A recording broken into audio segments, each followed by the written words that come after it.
We are in the AI singularity, and this is from Elon Musk, a tweet or an X post, whatever you call them these days, that he put out today. And he retweeted a post from a user called Will Depew.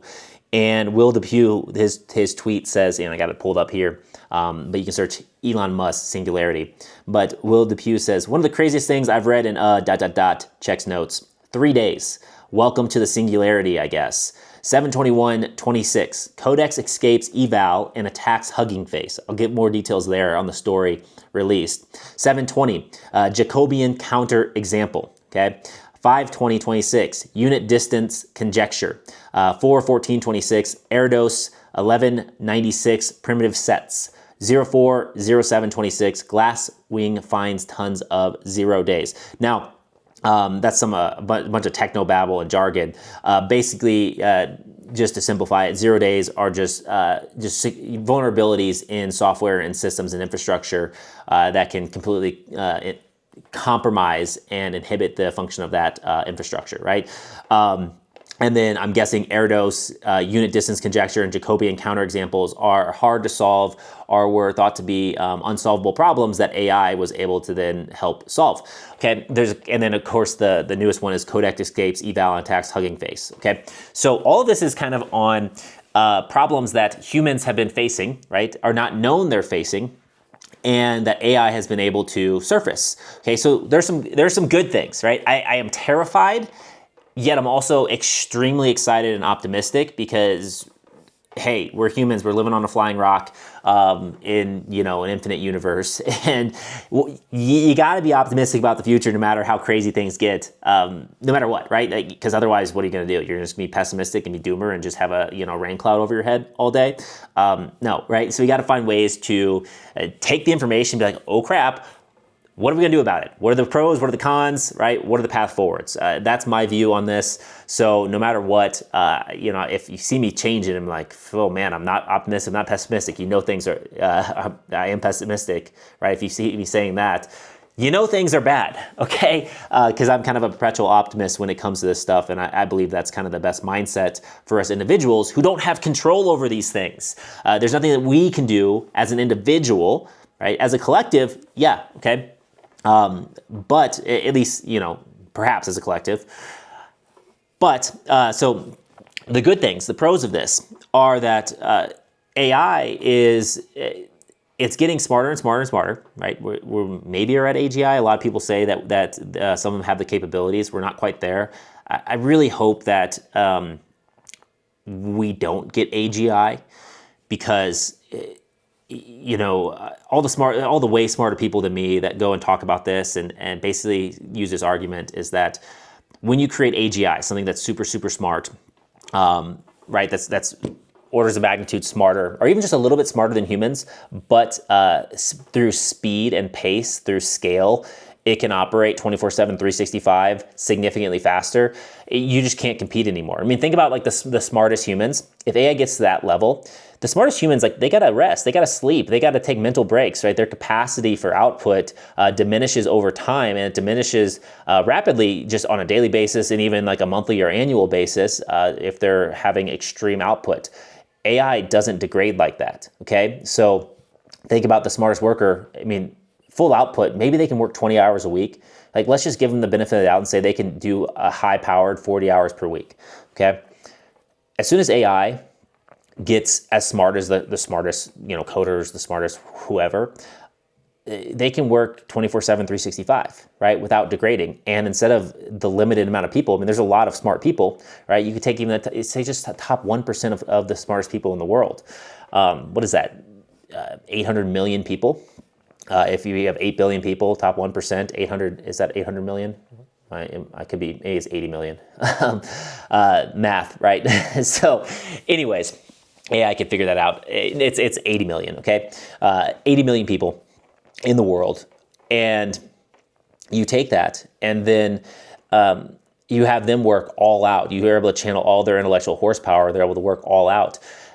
AI can spin up 800 million versions of itself like that and outpace those guys immediately. The scale of that and their ability to do that is extreme. And so And so that's like the risk with AGI. When that happens, there's no competing and there's no controlling it. It's smarter than you. It knows your vulnerabilities. It can move faster than you, and you're playing a game of catch up that you can never win.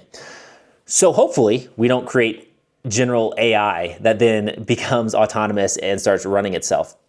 Ideally, we create specialized AI, very, very smart, but contained, right? Limited, not able to scale itself like I just described.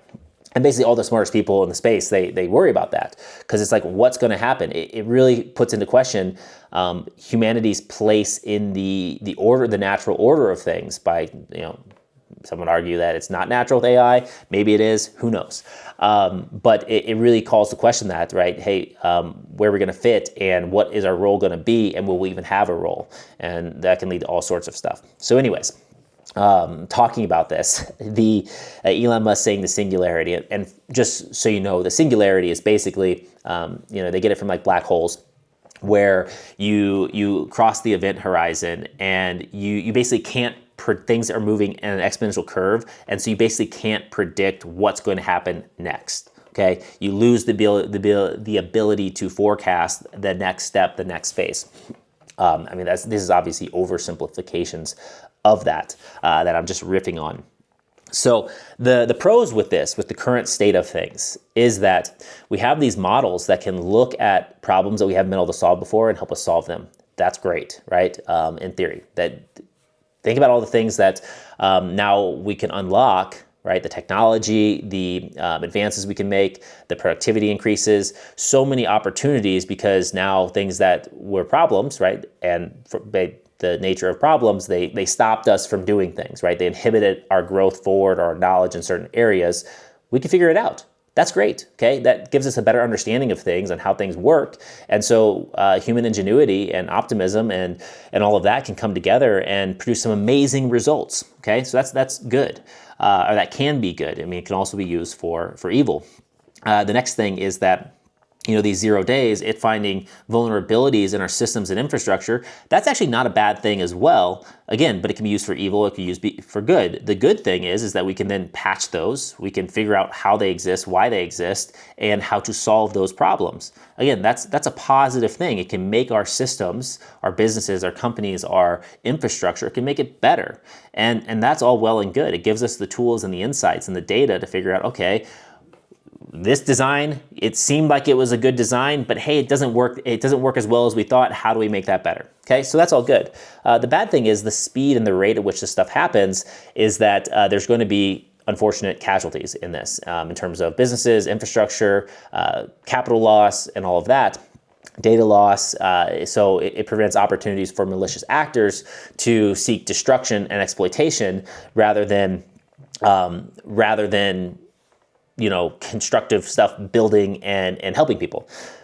So that's an issue, because if AI gets too smart too fast, the defense systems against this and the protections we thought were protections, and they turn out not to be, well, then you have to go and rework and rebuild those things, right? And that could take time, right? In the chaos.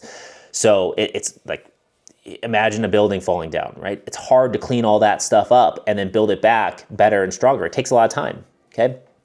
And so that's something that can happen. Now, on the plus side is that you have an AI that can hack something, and if it understands how to hack it, right, or how to break it, then you also can have it understand and program it and use it to defend it. Okay, that's something that's in place. So there's constantly this push and pull, tug of war, red team, blue team type thing going on, and that is, an extreme form of competition and evolutionary pressure at a rapid scale. But we just don't know, the implications of that playing out at that fast, right? That fast of a level, right? Just for, quick sci-fi references and stuff like that, think about the movies when they discover alien life and then it replicates super, super fast and they don't know how to deal with it. They don't know how to stop it and all that kind of stuff. There's a handful of movies that kind of have that concept. It just moves faster than we're able to fully understand it and then therefore control it. And then it escapes and gets out and creates a bunch of chaos.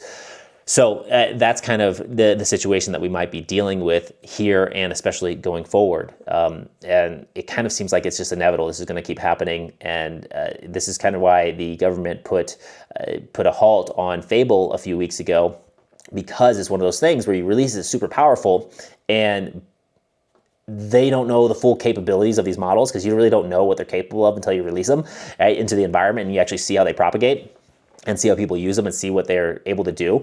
So, they are trying to slow that release so that they can have their defenses and they can have at least some level of understanding of how it's going to work in the wild, basically. And so that's kind of the battle that they're going against. But, it's just crazy to see this stuff happening so fast. And basically what happened was, this is from Sam Altman, he said he's the ChatGPT founder, our CEO, and he said that we had a significant security incident during the evaluation of our models. We are sharing what we have learned so far, and they have an article out there as they're evaluating. And so basically he says that last week Hugging Face disclosed a new kind of security incident after they detected and contained an AI agent that compromised their infrastructure, something we expect to become more commonplace, like I talked about, with the proliferation of increasingly cyber-capable models. After investigating, we now know that this particular incident was driven by a combination of OpenAI models, including GPT-5.6 Sol, and even more capable pre-release model, all with reduced cyber refusals for evaluation purposes, while being internally tested on a benchmark of cyber capabilities. We consider this incident to be an unprecedented cyber incident involving state-of-the-art cyber capabilities and are responding accordingly. We are sharing preliminary findings at this stage to help defenders understand what happened and to help calibrate on what models are now capable of. We will continue to conduct a thorough investigation alongside Hugging Face, and we'll share more details on the vulnerabilities, incident, and findings when our investigation is complete. I mean, this is a long story, and so you can go and find it. But basically, this incident, just a real quick. Man, there's so much here. Basically what they did is it occurred during internal evaluation, and which prompts models to pursue advanced exploitation using complex attack paths in an effort to quantify their cyber capabilities. So they basically took a lot of guardrails off in what they thought was a contained sandbox environment. They basically said, hey, go and figure out how to hack this, figure out how to access this. And what they do is they said they estimate maximal cyber capabilities by running this evaluation without production classifiers used to prevent models from pursuing high-risk cyber activity. So if you've been using Fable recently, and I actually ran into this several times, I was asking it to do stuff, and it said, I can't. That is a restricted action. And the actions I was asking it to run was not advanced cyber stuff, or so I thought, right? It probably isn't, but they have to put excessive guardrails on these models, on these things, because once it starts down a certain path, you actually don't know what you're actually asking it to do, unless you are really well versed in cybersecurity and capabilities and the processes that these models go through in order to get you the result that you're asking for. I was basically asking it for it to go and scrape some of the internet for some of the greatest copy and ads ever written, so I can harness that in my copy vault and leverage for my content agents, okay? And it put guardrails up because of the methods that the agent was using, Fable was using, in order to access that. They had determined that it was too risky, right? It was not appropriate.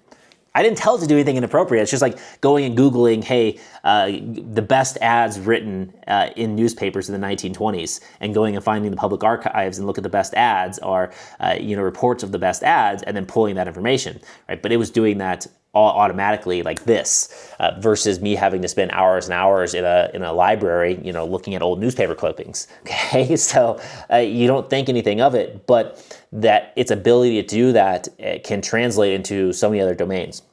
Okay, and so basically, what happens is they took the guardrails off, and it did some things, and it was able to escape that environment, and it was able to do things that they're like, oh wow, this is not good. And now, of course, they have control like Jurassic Park over the dinosaurs, but they have control over these models and these environments. And so when it's able to hack into or go into other systems, they're able to see, and they're hopefully, at least what they say, able to rein it back in. It's not like fully on the loose, but it was able to do things that they didn't tell it to do, that they didn't expect, and that they didn't control. And that's wild. And I think we're going to have more and more of these situations. And again, we can only hope that we're able to continually develop the technology to counter these things, and we're able to move fast enough in our systems and infrastructure so that we don't, the key systems and infrastructure don't become too vulnerable for this stuff. So it's pretty wild. You can go check out the article. Just search Elon Musk Singularity. It's from today, July 22nd, and you can go down the rabbit hole and see the different articles. You can look at what happened and all those different things, and you can kind of understand it better. But this kind of stuff is going to be more and more prevalent going forward. Now, the optimistic side, the bright side is like, you and I aren't running these testing environments. We're not developing these new models. And, for people who are like, well, you're contributing to it by using the tools and whatnot. It's like, yeah, but they basically already have that information, right? It's not necessarily that we're like introducing brand new information to them and capabilities to them by using it. The chances and the contribution of an individual user are collective of just users of ChatGPT or Claude Code or Codex or whatnot. Contributing to this is probably very low at this point in time. But what you can do and take away from this is that there are problems in your life, in your business, that these models are getting better and better at solving. And so I recommend that you learn these tools, learn what their capabilities are, and don't go and point them at everything. But there are certain things, like, for example, the example I gave about creating a copy agent, right, to write copy for marketing and advertising purposes. You can create that, right? You can build a database of using these, even if you've never built a database before, you can work with your agent to build a database of different great copy examples, words and phrases and books and stuff that you want to be able to channel when you write, so that you can write higher quality copy better and faster and test it faster. So there's a lot of things and a lot of benefits that will come to individuals and businesses that are able to channel some of these capabilities of these agents. And the cool thing is, right, the silver lining here is that the models that we have right now, they're doing some of these crazy stuff, and these are some of the models without the restrictions, without the guardrails, and even some of the new models that aren't even released are capable of this kind of stuff. So what that means is the models that are out now, that even are watered down versions of the most powerful models, even with restrictions, they can do so much. AI could basically stop development right now, and we would be good, right? We haven't even had enough time to reap the benefits of the latest frontier models of Opus 4.8, or before they came out with Fable, or ChatGPT 5.5, or ChatGPT Codex 5.6 that just came out. So like, we haven't even had the time as users of this to get the benefits of applying that model's intelligence or that model's capabilities to the tasks that we have. And they're already capable at solving and doing so many things. A lot of those problems and things that we have, they can do that. It could stop today, right? And we would have significant growth and advantages and prosperity just by harnessing the tools at their current levels. And so that's the good side. And hopefully that's something that is recognized by these companies and these developers, is that maybe we need to pump the brakes on the rapid development of this if they can, right? If they can, who knows? If they can, and we just need to just max out our usage of the current models that aren't capable of replicating themselves, but are super good and super competent in a lot of domains and a lot of areas that are actually really valuable to humanity at this point in time, and slowly move forward as we're ready versus rapidly move forward as we're not ready. And so that'll be interesting to see the discussion, the dynamics around that. It'll be interesting to see the release of more models, how they tackle this. And it's just one of those things that's like, maybe we are in this singularity, like Elon Musk says, and things are going to happen faster and faster and faster, and the things that happen are going to be more and more unpredictable and wild. And I think if that's true, we're just kind of along for the ride. And so it's like, hey, buckle up, do what you can do now, use the tools that you can do now to solve the problems that actually impact your life, that create value for you now, and just, I guess we gotta see what happens. Pretty crazy, pretty wild, but again, I am optimistic for the future. Got to be optimistic, and I am excited for the tools that we have that are available, even if they're watered down. You don't need the most advanced stuff. You don't need the fastest car, okay? You don't need the fastest computer. You don't need the most fancy thing to get amazing results. And so when you think about that and you deploy that and implement that in your life and your business, right? You can have tremendous amount of success, and that's what I hope for you. So anyways, that is it for this video. I'll catch you in the next one. Peace.